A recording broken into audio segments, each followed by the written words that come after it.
Alright, so on this episode today, we are working on the brakes on the Lexus. You might be asking, hey Nick, why are you doing the brakes on the car when the car can't really even move? Well, that's because we're kind of doing the brakes and fixing the toe in the back because the new toe rod's in, but it's not quite the right toe. We just want everything set up so that when the new wheels go on the car, we are golden as far as the brakes are set. So with that said, we have some nice fancy EBC Greenstuff with the EBC rotors. These are stage 11s or stage 1s depending on how you look at it. These guys are not light. Ian, could you hold this? Ooh. Yeah, they're heavy, they're good, they will help us stop really, really hard. Today we're gonna work on the fronts and then probably come back tomorrow because we'll run out of light to do the rears, and we have to flip the car around in order to do the rears. So it's just a hodgepodge mess of moving around and everything else. We'll get there. Oh,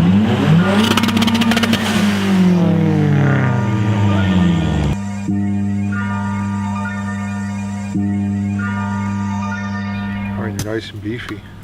I mean, they're heavy. Also, just to point this out, notice that nice shiny black coating on there. Mm-hmm. This is EBC's version of the, I guess, anti-rust oil that's on there. So once this is worn through, then the brakes are fully bed and you're good to go. You can full send it. Nice. That's how those work. So like I was saying a moment ago, these are EBC Greenstuff. These pads for the front are huge. I mean, just look at that.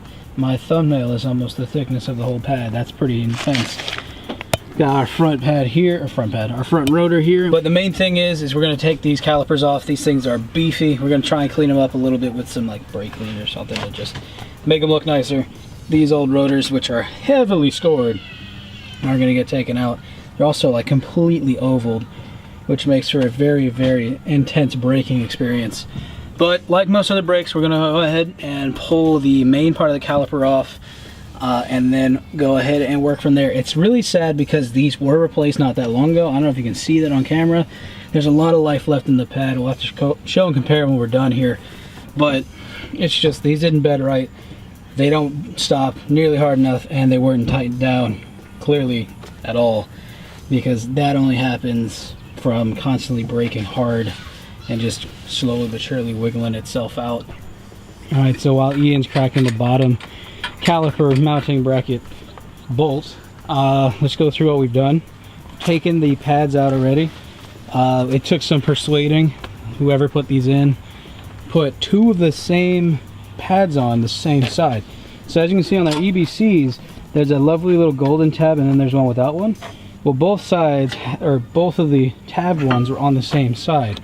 Those are by definition screamers, so I guess it's cool to have it on one side, but it really shouldn't be that way. It should be one screamer per side. That way you can hear it, you can make the brake stop, you know, whatever. It's also not as brutal.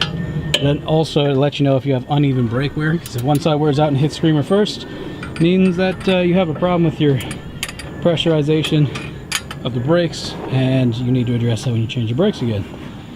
But these things were so rusted, were so disgusting, that when we tried to take them off, I actually had to sit there with a hammer and use the wedge side to help pry it loose, because even after taking the pressure off of the system, it still was holding on and it was still super, super tight. So we're gonna have to go through and lube things up a little bit, kind of make sure that things are clean, we don't have brake dust in our moving parts, because those are in fact abrasive. It's just something to be aware of. Ian had an idea. You can try it if you can at your own discretion, but using the actual control arms, because these actually have two separate control arms that support the front. If you're doing this at home, you can just take the caliper itself and just kind of set it on one of those control arms and lean it inside, because then it'll rest against the actual shock itself. And let's just compare old and busted, new hotness under there. Old and busted, new hotness. After accidentally sending this poor guy into a curb, just kind of doing this just to make sure that things are like good. We don't have any weird vibrations or whatever, or feel any bends in it, just to make sure that we're still copacetic as far as the hubs go. And that spin tells me that we're good. Now it's time to reassemble. I'm going to use our brake compression tool, which is this guy, to put our brakes all back to their fitment size, and then get our pad situated, and yeah, it's gonna be good. Oh, Jesus have mercy. Okay, so unfortunately the sun has started to go down a lot faster now that it's towards the end of the year. But we went through, this is the new piece on there, the new rotors, looking nice. Just gotta dust off whatever that is. We went through and also degreased our caliper bracket. Someone we discovered repainted our calipers silver. Underneath is the stock blue. I'm hoping that over time the blue will start to show its face, because with these nice shiny white wheels that are going on here, it's gonna look really nice. But we also went through and degreased the calipers, and like, just look at the amount of garbage that washed off of that. Some of that, yes, is dust that was on the ground, but most of that is whatever came off of our caliper. Yeah, that's just next level nasty back there. So we're gonna start bolting things together. Both sides are ready to go, so yeah, it's time to send it. Got the caliper bracket mounted on. We've got our Greenstuff pads in. To answer the question as to why I went with the EBC Greenstuff, I trust EBCs. I've used them on many of my cars. They're very strong, they're good, they have a good bite pattern to them. So we've done reviews on their type of pad before in the past. That's why I'm comfortable with it.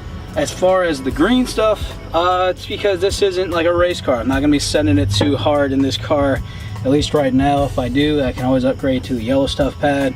I probably would never run red stuff because that's just for like GT spec style driving.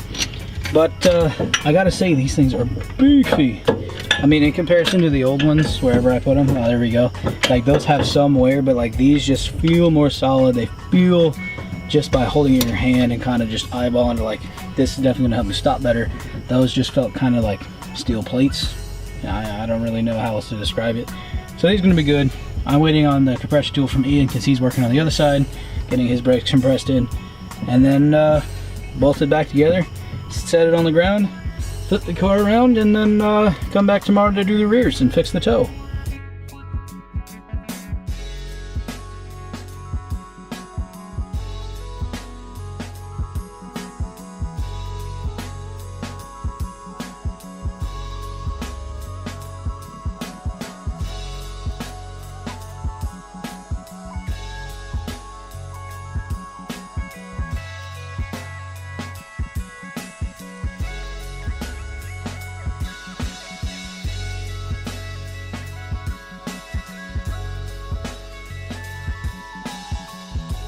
So now day 2, Ian beat me to it, and he went ahead and got started.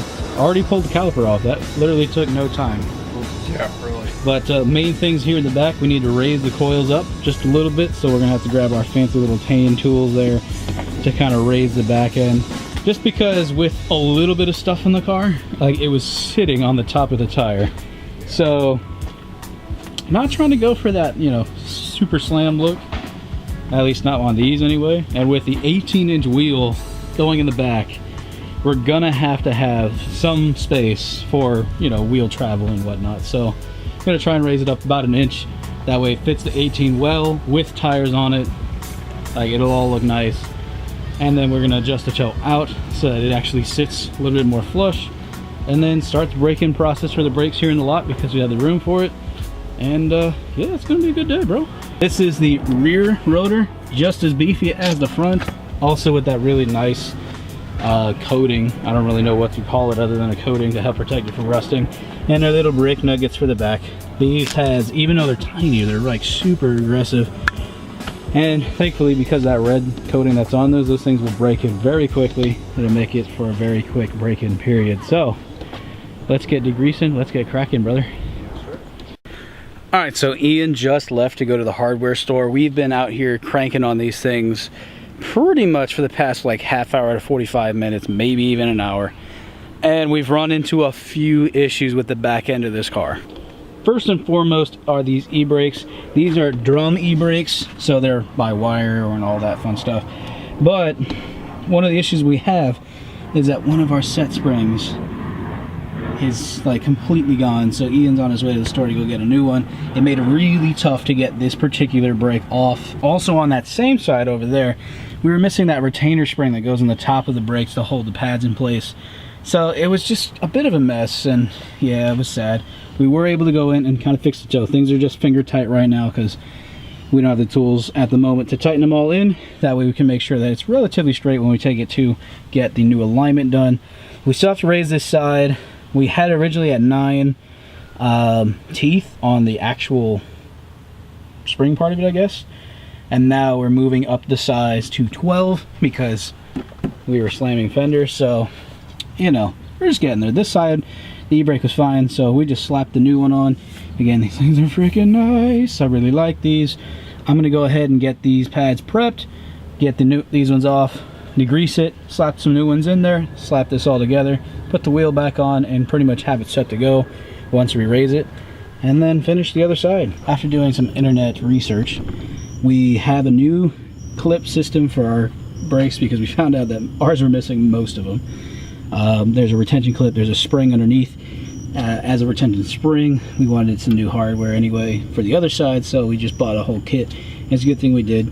The trick to getting these in, you have to mount the actual pads in, then there's a retention spring. It looks like an M or a W. You'll mount it like this, so this pointy bit's facing down. Once that's in, then you can slide your actual pin part of the way through, link this on the actual retention clip, then get the pin all the way through, lock it in place, and you're done. So, unfortunately, can't give you a review in the car because I can't find my camera mount for the car anywhere. So, here's the verbatim. When it comes to the way that these brakes feel, it's incredible. I've been riding on them now for probably about a week and a half, somewhere in that window, and it just feels like it should. When you step on the brakes, it comes to a nice screeching halt real fast and in a hurry.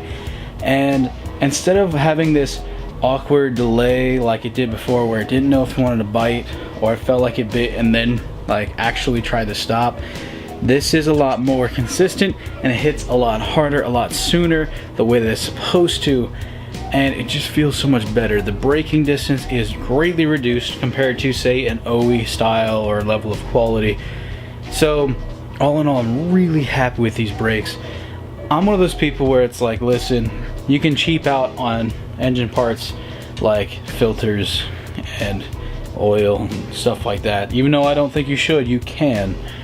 But when it comes to things like your tires and your brakes, things that allow you to slow down, you can't cheap out on those because that's your life right there. You know what I'm saying? So for those of you watching, if you have an IS300 and you're trying to find some good brakes that won't necessarily break the bank, but it will definitely last you a good while and help you stop, these Greenstuff are definitely a viable option.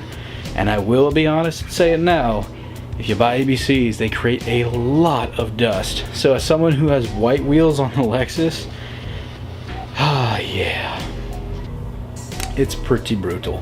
It's pretty brutal. Speaking of white wheels, that's what's coming up next. Is we're finally getting rubber for our wheels and we're putting them on the IS. I hope you guys stay tuned for that. I'm really excited to show you guys this new setup. It feels amazing and I think it's going to be something I'm going to have to rock for a long time. And with that said, God bless you guys. Thanks for watching. Thanks for tuning in. Like and sub if you haven't already, and we'll see you next time. Peace.